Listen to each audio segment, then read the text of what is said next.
నమస్తే, welcome to okay TV. దాదాపు ఒక వారం రోజుల పాటుగా పెద్ద ఎత్తున ఒక చర్చనీయాంశం అవుతా ఉంది ఒక టాపిక్. ఈ గాంధీ విగ్రహాన్ని బాపు ఘాట్ అనే ఏరియాలో మధు అపార్ట్మెంట్స్ కి సంబంధించి మధు పార్క్ అపార్ట్మెంట్స్ ని కూల్చి అక్కడ కడతారనే వాదన గట్టిగా వినపడతా ఉంది. సో ఇప్పటికీ కూడా అంటే గాంధీ విగ్రహానికి సంబంధించి గాంధీ మునుమనవుడు కూడా దీని మీద స్పందించి అక్కడున్న ప్రజల్ని కాలేజీంచి హింస చేసి అక్కడ విగ్రహం పెట్టడం కరెక్ట్ కాదు, దీన్ని గాంధీ కూడా ఒప్పుకునే పరిస్థితి ఉండదు. ఒకవేళ ఆయన బతుకుంటే గాంధీ కూడా దీన్ని ఒప్పుకోకపోతారు, ఖచ్చితంగా దాన్ని విరమించుకోవాలంటూ కూడా ఆయన కూడా ట్వీట్ చేసిన పరిస్థితి. అయినా కూడా మధు పార్క్ రిడ్జ్ అనే అపార్ట్మెంట్స్ ని కూలుస్తామంటూ అధికార పార్టీ ముందుకెళ్తున్న పరిస్థితులు కనపడతా ఉన్నాయి. సో దాదాపు ఇటుపక్క కూడా దాదాపు మధు పార్క్ అపార్ట్మెంట్స్ కి సంబంధించిన వాసులు ఇతర ప్రజలు కూడా దాని మీద రియాక్ట్ అయ్యి ఎట్లా కూలుస్తారు, సో మేము ఎన్నో ఏళ్ళుగా ఇక్కడ ఉంటున్న అపార్ట్మెంట్స్ మా ఇల్లు ఎట్లా కూలుస్తారు, మాకు ఎందుకు కూల్చాలనుకుంటున్నారు, దాని మీద సమాధానం అడిగినప్పటికీ సో మూసీ సుందరీకరణ అంశాన్ని ముందు పెడతా ఉన్నారు. సో ఈ రోజు బీజేపీ పార్టీ నుంచి ఎన్ రామచంద్రరావు గారు బీజేపీ రాష్ట్ర అధ్యక్షులు రాబోతా ఉన్నారు. సో వాళ్ళతో మాట్లాడే ప్రయత్నం చేస్తారు. సో ఒకసారి మనం ఇక్కడ సిచ్యువేషన్ చూస్తే ఖచ్చితంగా అటుపక్క మూసీ నది ఉంది, కానీ దేని గురించి ఇక్కడ ఈ అపార్ట్మెంట్స్ ఖాళీ చేయాలనుకుంటున్నారు అనే దాని మీద ఇప్పటికీ కూడా ఒక క్లారిటీ ఇచ్చే ప్రయత్నం కూడా ఎవరు చేసే పరిస్థితి కనపడట్లేదు. అటు అధికార పార్టీ కావచ్చు, ఇక్కడ అధికారులు కావచ్చు, ఎవరు కూడా ఇక్కడికి వచ్చిన వాళ్ళు ఎవరు కూడా దీని మీద క్లారిటీ ఇచ్చే ప్రయత్నం చేయట్లేదు. కానీ ఇక్కడ ఒక అంశం అయితే బాగా చిక్కలు కొడుతున్న అంశం ఏంటంటే వాస్తవంగా ఇక్కడ గాంధీ విగ్రహం పెట్టాలనుకుంటున్నారని 5,000 కోట్లు ఇక్కడ శాంక్షన్ చేయబోతున్నారని, దాదాపు 1000 కోట్లు గాంధీ కుటుంబానికి కేటాయిస్తున్నామన్నట్టుగా మన ముఖ్యమంత్రి ఒక ప్రకటన చేయడం జరిగింది. ఇది ఒక బలమైన కారణం కూడా అనుకోవచ్చు, ఎందుకంటే దీనికి బలమైన కారణం కూడా ఇది అనుకోవచ్చు. కానీ ఇక్కడ గాంధీ విగ్రహం పెట్టమని ఎవరు అడిగిర్రు అనే దాని మీద ఇప్పుడు సర్వత్రా క్వశ్చన్స్ రేజ్ అవుతా ఉన్నాయి. సో ఇక్కడ గాంధీ విగ్రహం కట్టాలా వద్దా అనే దానికంటే బేసిక్గా ఇక్కడ ఉన్న ఇళ్లను ఖాళీ చేయించి గాంధీ విగ్రహం పెట్టడం ఏంది, అసలు ఫస్ట్ మనం చేయాల్సింది మూసీ సుందరీకరణ అనే దాని మీద ఏదైతే ఉందో సో ఇది కదా మనం చేయాల్సింది అనే దాని మీద మాట్లాడుతూ ఉన్నారు. సో ఇప్పుడున్న పరిస్థితుల్లో ప్రధానంగా మనం చేయాల్సింది ఏంది, మూసీ సుందరీకరణ చేయకుండా ముందు మూసీ శుద్ధీకరణ చేయాలనేది అందరూ కూడా డిమాండ్ చేస్తున్న విషయం. మేము ఎట్టి పరిస్థితుల్లో కూడా ఇక్కడ ఖాళీ చేసే పరిస్థితి దాఖలాలు లేవు అంటూ కూడా వాళ్ళు తేల్చి చెప్తున్న పరిస్థితి. సో ఈ రోజు బీజేపీ నాయకులు కూడా వస్తా ఉన్నారు, వాళ్ళు ఏం మాట్లాడతారు, ఏం హామీలు ఇస్తారు అనేది కూడా చూద్దాం. ఏం చెప్తారు ఇప్పుడు ఖాళీ చేయాలని చెప్తా ఉంది ఆ ప్రభుత్వం, ఏం చెప్తారు? ఆయన ఖాళీ చేయాలంటాడు, మేము ఖాళీ చేయమంటాము. అంటున్నాడు, మేము ఖాళీ చేయమని కూడా చెప్తున్నాం కదా. మేము కూడా చెప్తున్నాం. ఎన్నేళ్ల నుంచి ఉంటున్నారు? 15 సంవత్సరాల నుంచి ఉంటున్నాము. ఈయన వచ్చి 2 సంవత్సరాలు అయింది. ఇప్పుడు ఖాళీ చేయాలంటే ఎట్లా చేస్తారు? 15 సంవత్సరాల నాడు పర్మిషన్ ఇచ్చింది రాజశేఖర రెడ్డి, కాంగ్రెసే కదా అప్పుడు. ఇప్పుడు ఈయన నేను వడగొడతా అనేది కూడా కాంగ్రెసే. మరి ఏ కాంగ్రెస్ నమ్మాలి? నేను కాదు, నేను అంటున్నా, అనుకోకు. కచ్చ కాంగ్రెస్ అని కొందరు అంటున్నారు, లుచ్చ కాంగ్రెస్ అని కొందరు అంటున్నారు. ఎన్నో రకాలు మాట్లాడుతున్నాడు. ఈయన లేకపోతున్నాను నేనే, నాకేమో శాతం అయితలేదు. ఇది ఇన్నప్పటి నుంచి తిండి పోతలేదు, నిద్ర వస్తలేదు. ఈయన ఇంతగానో ఎందుకు ఖర్చు పట్టుండు మా మీద? మా నుంచి ఏం పొరపాటు వద్దంటుండే కదా, బొమ్మ పెట్టొద్దు, ఇంత హింసించి ఇక్కడ బొమ్మలు పెట్టొద్దు అంటుండే కదా. హింసావాది ఆయన, అహింసావాది మహాత్ముడు ఆయన పేరు ఎందుకు పెట్టుకుంటాడు ముందరికి? ఇలా ఆయన పేరు పెట్టుకోకుండా ఈయన పేరు పెట్టుకొని చేయాలి. నేను చేస్తున్నా, నాకు అధికారం ఇచ్చిండ్రు కాబట్టి నమ్మిండ్రు అందరు. నన్ను నమ్మినందుకే నేను మోసం చేస్తా. నమ్మిన వాళ్ళనే మోసం చేస్తారు ఎవరైనా. నమ్మని వాళ్ళని ఎవరు చేస్తారు? అందుకే నాకు నమ్మకం ఉన్న వాళ్ళ మీదనే నేను మోసం చేస్తున్నా అని అంటున్నాడు. ఇప్పుడు బఫర్ జోన్ 50 మీటర్లు అంటుండు కదా, ఇప్పుడు మరి అంటే మీ గేట్ దాకా వస్తుందేమో కదా. బఫర్ జోన్ అంటే ఏందో నాకు భక్షాలు అంటే నాకేం తెలియదు. భక్షాలు అంటే తెలుసు తినేది, కానీ బఫర్ జోన్ ఏందో నాకు తెలియదు. మరి నేను వెనకటికి 40లో పుట్టిన, పల్లెటూర్లలో పుట్టిన, అవన్నీ నాకు రావు. సార్లు సేర్లు అన్ని కూడా నాకు రాదు. అయ్యా నాయన అనే అంటా నేను. మరి ఈ మోటు మాటలు ఇట్లా ఉంటాయి నావి.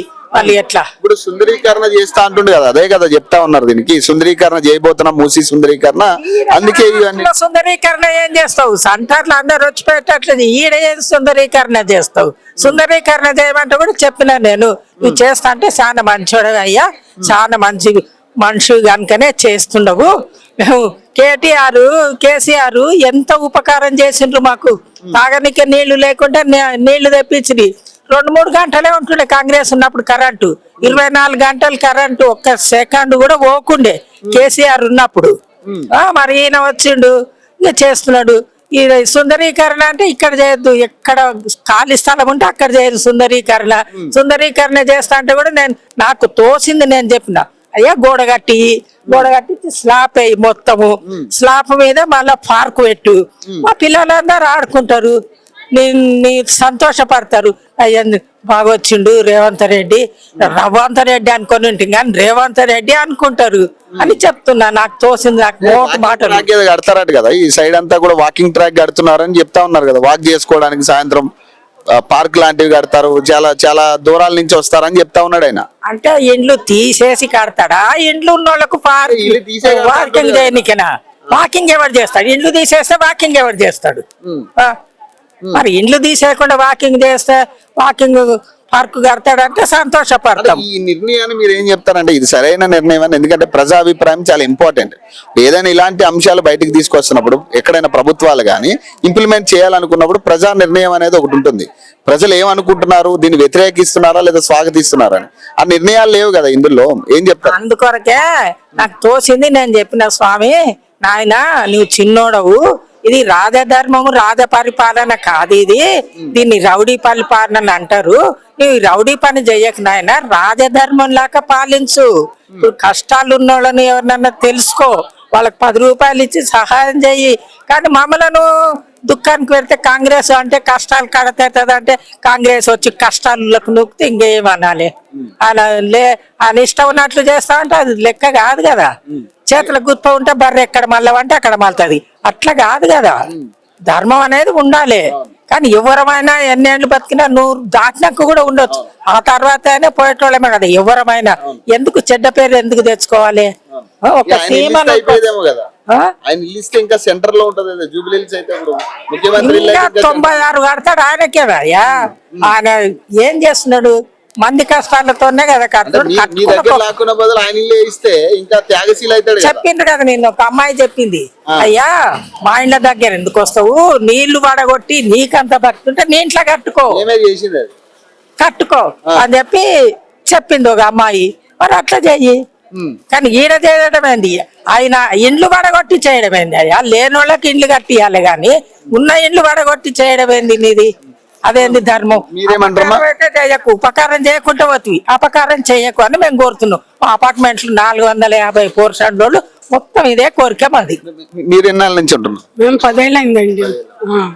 మీకు రిజిస్ట్రేషన్ అన్ని జరిగినాయి కదా, మరి అప్పుడు గవర్నమెంట్ వాళ్ళే కదా రిజిస్ట్రేషన్ చేసిందే తీసుకున్నాం. ఇక్కడ ఆర్మీ అయింది, మాకు ఫుల్ సేఫ్టీ. ఎందుకంటే పక్కన ఆర్మీ ల్యాండ్ ఉంది, పక్కన అది ఉంది, స్కూల్ ఉంది, ఆర్మీ స్కూల్ ఉంది, ఇవి ఉన్నాయి.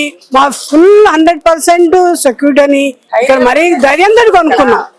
ఇక్కడ 40% పైన ఆర్మీ వాళ్ళు ఉన్నారు, రిటైర్ అయిన వాళ్ళు, జాబ్ చేసే వాళ్ళు ఫ్యామిలీస్ ఇక్కడ వదిలేసి పోయి వాళ్ళు అక్కడ జాబ్ చేస్తున్నారు. అట్లాంటి చోట మేము సేఫ్టీ ఉందని మేము తీసుకుంటే, ఇప్పుడు వచ్చి తీసుకుంటా అంటే మేము ఏమైపోవాలి?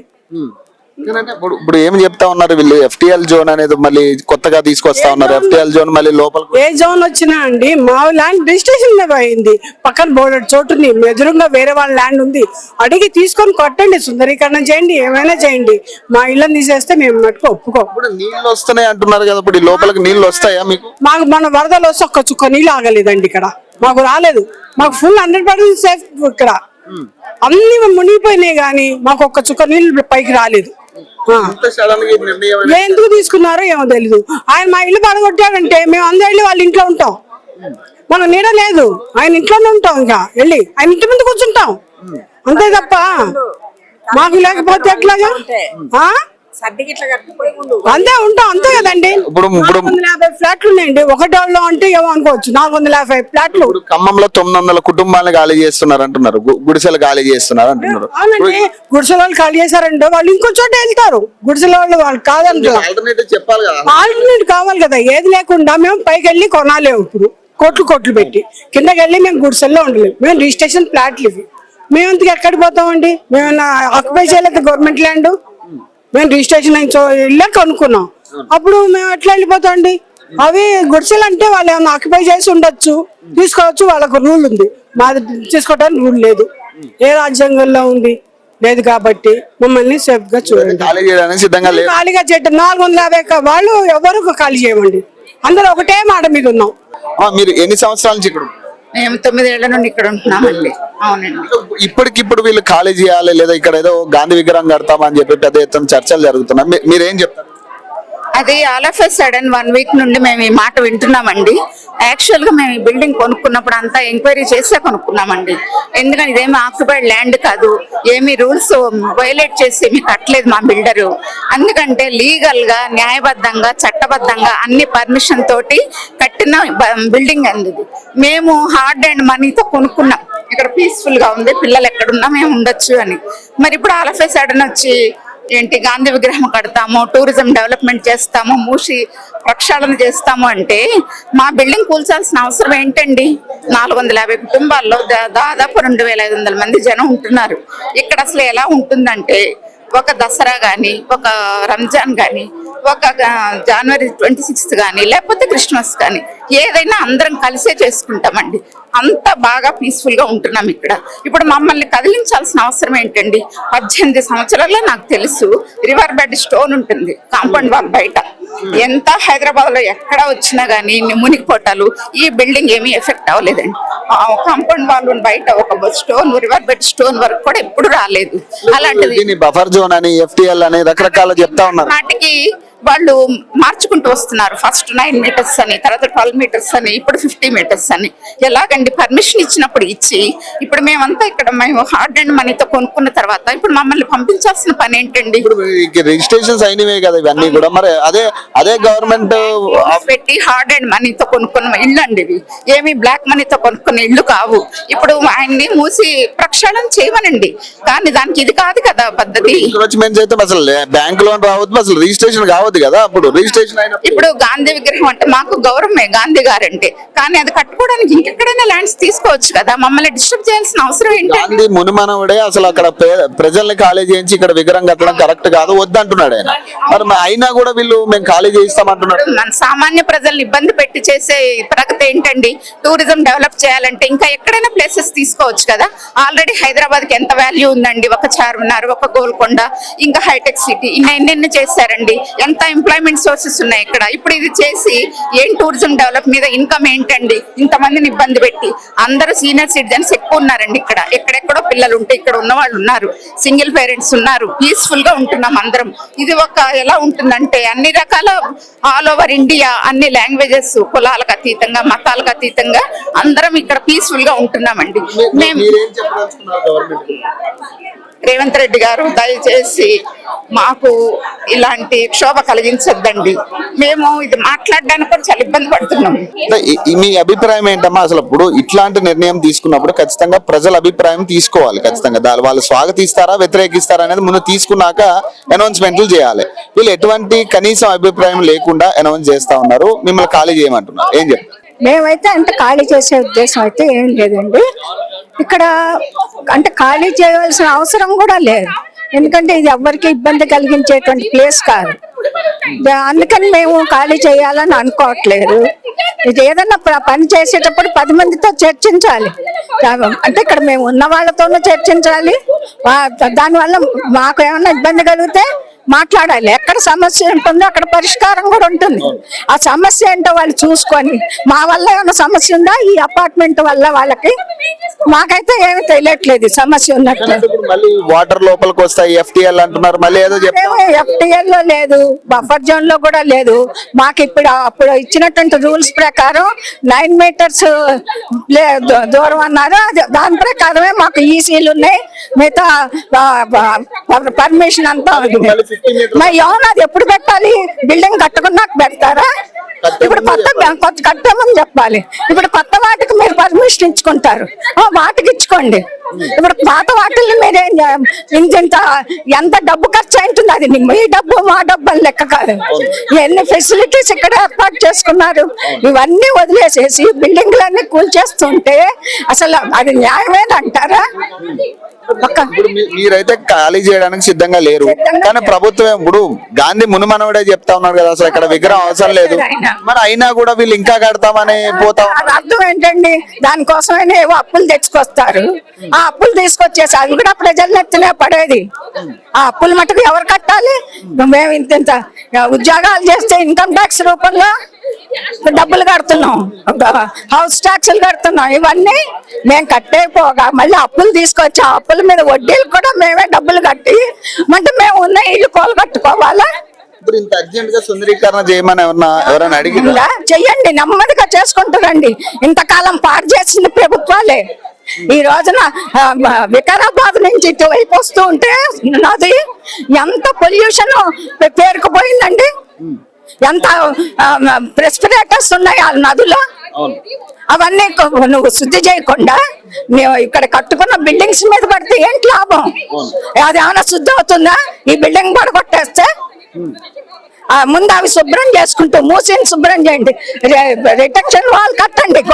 ఇప్పుడు అలంపూరు అట్లాంటి జోగులాంబ గుడి ఉంది, ఆ రోజు మునిగిపోకుండా ప్రభుత్వాలు అక్కడున్న ప్రభుత్వాధినేతలు గడియారం రామకృష్ణ శర్మ గారు అని ఉండేవారు. ఆయన గుడి మునిగిపోకుండా ఆ రోజు ప్రభుత్వంతో పోరాడి గోడ కట్టించారు. ఏదన్నా ప్రజా ఉపయోగం ఉంటే అటువంటి పనులు చేయండి. ఇప్పుడు అక్కడ ఉన్న వాళ్ళకి ఏ భయం లేకుండా ఉన్నారు. అంత బ్యాక్ వాటర్ వస్తున్నా తుంగభద్ర బ్యాక్ వాటర్. అసలు ఎందుకు వీళ్ళు కడుతున్నారు అనే దాని మీద క్లారిటీ లేదు. ఇప్పుడు మీకు కూడా ఎందుకు ఖాళీ చేయమంటున్నారు అన్న క్లారిటీ లేదు. కానీ మొన్నే ఆర్డీఓ దగ్గర నుంచి ఏదో పేపర్ స్టేట్మెంట్లే మాకు వచ్చాయి. దాన్ని బట్టి మేమందరం ఆందోళన చెందుతున్నాం. మా వరకు మాకేం నోటీసులు రాలేదు. ఇప్పుడు గాంధీ విగ్రహం అని అంటున్నారు కానీ ఇప్పుడు అది మీకు మళ్ళీ ఒక పక్క FTL అంటున్నారు, ఒక పక్క బఫర్ అంటున్నారు. అది కూడా చేస్తారో లేదో తెలియదు.